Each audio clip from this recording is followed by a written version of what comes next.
ओम शांति। आज 8 फरवरी 2022 दिन मंगलवार की साकार मुरली। आइए अब सुनते हैं मीठे बाप दादा के मधुर महावाक्यों को। मीठे बच्चे, एक बाप ही है जिसकी अपरंपार महिमा है। बाप जैसी महिमा और किसी की भी हो नहीं सकती। प्रश्न: तुम बच्चों को इस पढ़ाई का बहुत बहुत कदर होना चाहिए। क्यों? उत्तर: क्योंकि सारे कल्प में एक ही बार बाप परम धाम से पढ़ाने के लिए आते हैं। मनुष्य पढ़ने के लिए भारत से विदेश जाते हैं, यह कोई बड़ी बात नहीं। यहाँ तो पढ़ाने वाला कितनी दूर से आता है। तो बच्चों को पढ़ाई का बहुत कदर होना चाहिए। थोड़ी दिक्कत भी हो तो हर्जा नहीं। तुम्हारे स्कूल गली गली में बनने चाहिए, नहीं तो इतने सब पढ़ेंगे कैसे? बाबा का परिचय तो सबको मिलना है जरूर। ओम शांति।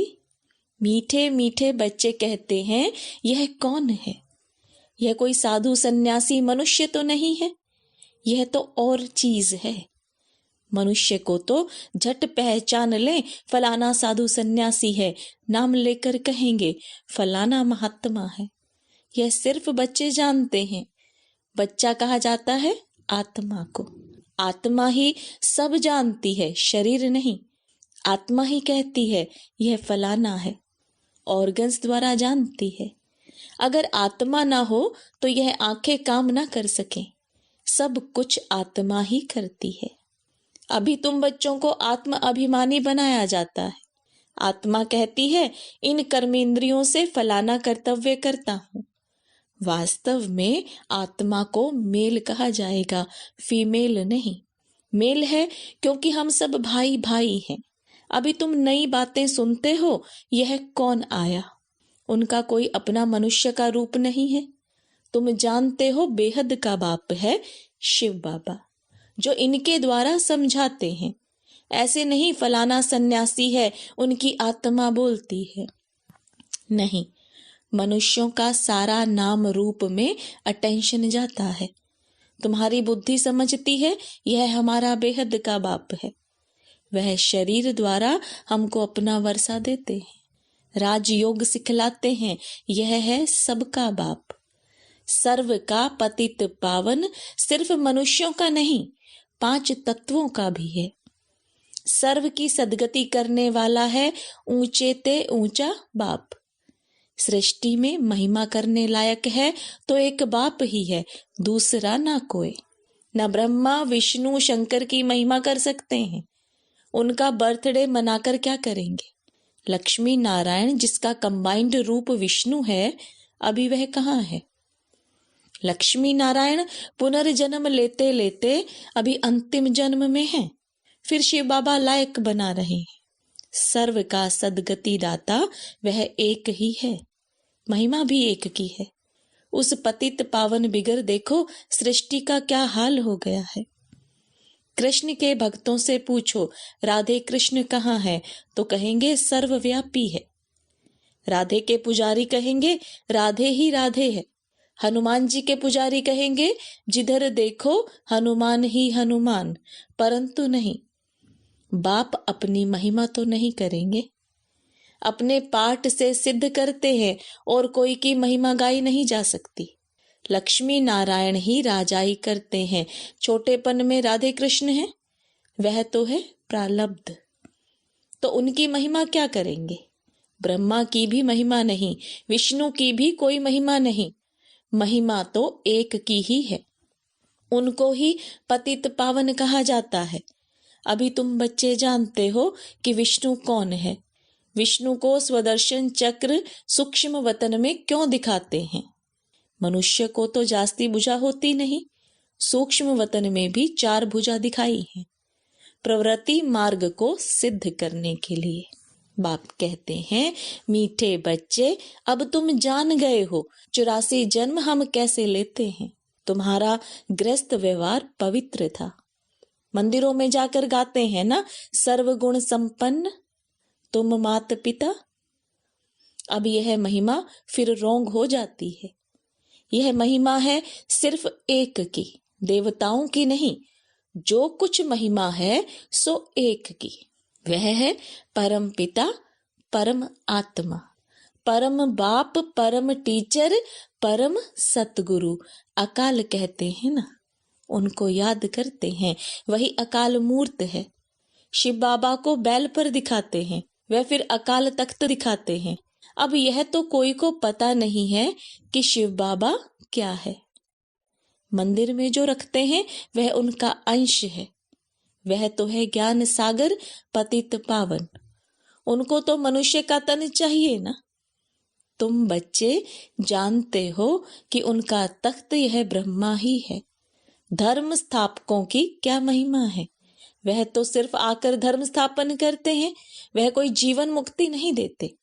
मनुष्य कहते हैं मोक्ष मिले, फिर आए ही नहीं। वह धर्म स्थापक तो अपने धर्म वालों को नीचे ले आने के निमित्त बनते हैं। उनको तो आकर अपना धर्म स्थापन करना है। ड्रामा का पाठ है, जो भी आते हैं उनको पुनर्जन्म लेना ही है। यह तो स्थापना बाप करते हैं। वह सबका पतित पावन है और कोई पावन नहीं बनाते हैं। वह तो आते हैं अपना अपना पाठ बजाते हैं। सतो रजो तमो में आना ही है। उन्होंने धर्म स्थापन किया, बस। जो शिक्षा दी फिर उसके शास्त्र बने। जो धर्म स्थापन करते हैं उनको फिर पालना जरूर करनी है। वापिस कोई जाता नहीं। सभी इस समय भिन्न भिन्न नाम रूप में यहाँ पतित दुनिया में हैं। पहले नंबर में लक्ष्मी नारायण देखो, वह भी अब यहाँ है। प्रजापिता ब्रह्मा द्वारा ब्राह्मण रचते हैं, फिर यह जाकर राधे कृष्ण बनेंगे। जब तक शिव बाबा ना आए तब तक कोई पावन बन ना सके। बलिहारी उस एक की है, उनकी ही महिमा है। कहते भी हैं शिवाय नमः। तुम मात पिता सब याद करते हैं, सबसे जास्ती महिमा उस बाप की ही है। पुकारते भी हैं ओ गॉड फादर, बाप को ही पुकारते हैं। यह नाटक बना हुआ है। जब सृष्टि पुरानी होती है तब बाप आते हैं। मूल वतन, सूक्ष्म वतन, स्थूल वतन, तीनों लोकों का ज्ञान देते हैं। ज्ञान एक ही बार मिलता है, उनको ज्ञान का सागर कहा जाता है। बाकी यह सूर्य चांद आदि तो बेहद मांडवे की रोशनी देने वाली बत्तियां हैं। वह रात वह दिन, यह मांडवे की बत्तियां हैं। ऐसे नहीं कि सूर्य देवता नमः कहेंगे, नहीं, देवताएं तो ब्रह्मा विष्णु शंकर हैं। कोई मूल वतन से आत्मा यहाँ आती हैं तो सीधा गर्भ में जाती हैं, सूक्ष्म वतन में नहीं जाती, सीधा सतयुग में आएंगी, गर्भ महल में। वहां तो कोई पाप कर्म होते नहीं। यहाँ पाप करते हैं तब त्राही त्राही करते हैं। धर्मराज हमें बाहर निकालो फिर हम पाप नहीं करेंगे। बाहर निकलने से फिर पाप करने लग पड़ते हैं। वहां की वहां रही। यह भी ड्रामा में है। भारत का सबसे बड़ा दुश्मन रावण ही है। द्वापर से रावण राज्य शुरू होता है। द्वापर में ही देवी देवताएं वाम मार्ग में जाते हैं। उन्हों का फिर मंदिर है। पुरी में देखो कैसा मंदिर बना हुआ है। अंदर जगत नाथ की मूर्ति है और बाहर में देवताओं के बड़े गंदे चित्र हैं। ऐसे ऐसे चित्र मंदिर में नहीं होने चाहिए। तुम तो अभी श्रीमत पर श्रेष्ठ बनने का पुरुषार्थ कर रहे हो। सतयुग आदि में लक्ष्मी नारायण श्रेष्ठ है ना। उन्होंने यह श्रेष्ठ पद कैसे पाया? अब तुम फिर से पढ़ रहे हो। बाप कहते हैं मैं कल्प कल्प कल्प के संगम युगे फिर से आता हूँ, आता ही रहूंगा। फिर से तुम बच्चों को राजयोग सिखलाऊंगा। फिर सतो रजो तमो में आना है। तुमको 84 जन्म भोगना पड़ता है। जो पहले पहले आते हैं सब नहीं भोगते। 84 लाख तो है नहीं। मनुष्यों को जो कुछ कोई ने कहा वह सत सत कहते रहते हैं। अगर 84 लाख जन्म हो तो कल्प की आयु बड़ी हो जाए। बाप कहते हैं 84 जन्म हैं, सो भी देवी देवताओं के। अच्छा, फिर इस्लामी, बोधी, क्रिश्चियन आदि कितने जन्म लेते होंगे? हिसाब है ना, आते तो बहुत हैं, टालियां हैं। तुम सारे सृष्टि के आदि मध्य अंत को जानते हो। भारत ही पहले नंबर विश्व का मालिक था, और कोई धर्म था ही नहीं। अभी उस देवी देवता धर्म की टांग है नहीं, उनका शास्त्र भी नहीं है। यह गीता आदि शास्त्र फिर बनेंगे। ऐसे नहीं, तुम जो सच्ची गीता बनाते हो वह होगी, निकलेगी फिर भी वही गीता। भक्ति मार्ग के लिए तो सब चाहिए ना। ब्रह्मा द्वारा समझाते हैं बच्चों को, अब बरोबर ब्रह्मा द्वारा भगवान की प्राप्ति होती है। बाबा कहते हैं यह सब है भक्ति मार्ग। मेरी प्राप्ति तब होती है जब मैं यहाँ आता हूँ भारत में। भारत ही अविनाशी खंड है, भारत ही कितना साहूकार था। सोमनाथ का मंदिर कितना बड़ा है, सब लूट ले गए। बिड़ला के पास बहुत पैसे हैं तो कितने बड़े मंदिर बनाए हैं। बाप कितना अच्छी रीति समझाते हैं, यह और कोई समझा ना सके। ज्ञान सागर बाप जब बच्चों को समझाते हैं तब बच्चे समझ जाते हैं। यह कौन पढ़ाते हैं? यह कोई सन्यासी नहीं, उनका नाम ही है शिव। सब आत्माएं उनके बच्चे हैं, उन्हों के शरीरों के नाम बदलते रहते हैं। इनका नाम ही है एक। कहते हैं मेरा कोई दूसरा नाम नहीं है। तुम तो जन्म मरण में आते हो, देह अभिमानी भी बनते हो। मैं कभी देह अभिमानी नहीं बनता हूँ। बाप है ही फॉरएवर देही अभिमानी, क्योंकि पुनर्जन्म में नहीं आते हैं। शिवरात्रि मनाते हो ना, परंतु रात्रि का अर्थ कुछ भी समझ नहीं सकते हैं। कितनी भूले हैं। अभी है रात, फिर दिन होना है। अब कल्प का अंत अर्थात रात हुई है।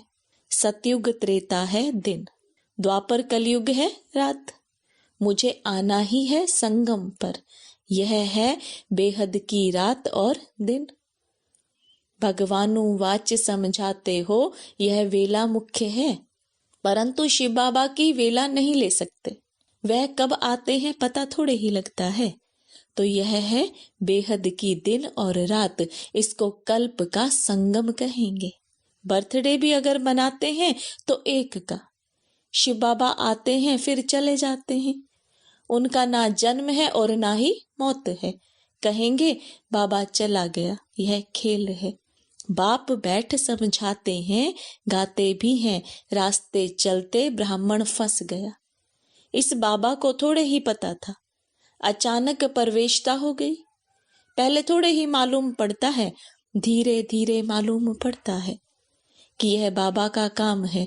इस ज्ञान यज्ञ से विनाश ज्वाला प्रज्वलित होनी है। बेहद के यज्ञ में बेहद की सामग्री स्वाहा होनी है। बेहद बाप का यह यज्ञ है, इनके बाद फिर कोई यज्ञ नहीं रचा जाता है। भक्ति मार्ग ही खलास हो जाता है। यह नॉलेज बुद्धि में रखनी चाहिए। पढ़ाई पढ़ने के लिए आना पड़े, थोड़ी दिक्कत अर्थात तकलीफ होती है। मनुष्य पढ़ने के लिए भारत से लंदन अमेरिका भी जाते हैं, यह तो क्या है। बाप कहते हैं मैं कल्प कल्प कल्प के संगम युगे युगे परम धाम से पढ़ाने के लिए आता हूँ। तो बच्चों को कितना कदर होना चाहिए। आगे चलकर तुम्हारे स्कूल गली गली में बनेंगे, नहीं तो सब पढ़ेंगे कैसे। बाबा का परिचय सबको मिलना चाहिए, बाप को जरूर जानेंगे। अच्छा, मीठे मीठे सिकिलदे बच्चों प्रति माता पिता बाप दादा का याद प्यार और गुड मॉर्निंग। रूहानी बाप की रूहानी बच्चों को नमस्ते। रूहानी बच्चों की रूहानी बाप दादा को याद प्यार, गुड मॉर्निंग और नमस्ते।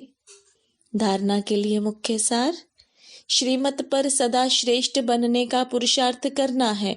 पढ़ाई के लिए बहाना नहीं देना है, पढ़ाई पढ़नी जरूर है।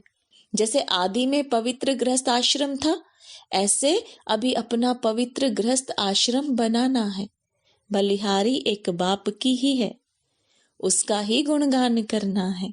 वरदान: हर खजाने को स्वप्रति और सर्व प्रति कार्य में लगाने वाले अनुभवी मूर्त भव। समाने की शक्ति को धारण कर सर्व खजानों से संपन्न बन उन्हें स्व के कार्य में अथवा अन्य की सेवा के कार्य में यूज करो। खजानों को यूज करने से अनुभवी मूर्त बनते जाएंगे। सुनना, समाना और समय पर कार्य में लगाना, इसी विधि से अनुभव की अथॉरिटी बन सकते हो। जैसे सुनना अच्छा लगता है, पॉइंट बड़ी अच्छी शक्तिशाली हैं, ऐसे उसे यूज करके शक्तिशाली विजयी बन जाओ, तब कहेंगे अनुभवी मूर्त। स्लोगन: गुणवान उसे कहा जाता है जो ग्लानि करने वालों को भी गुणमाला पहनाता चले। ओम शांति।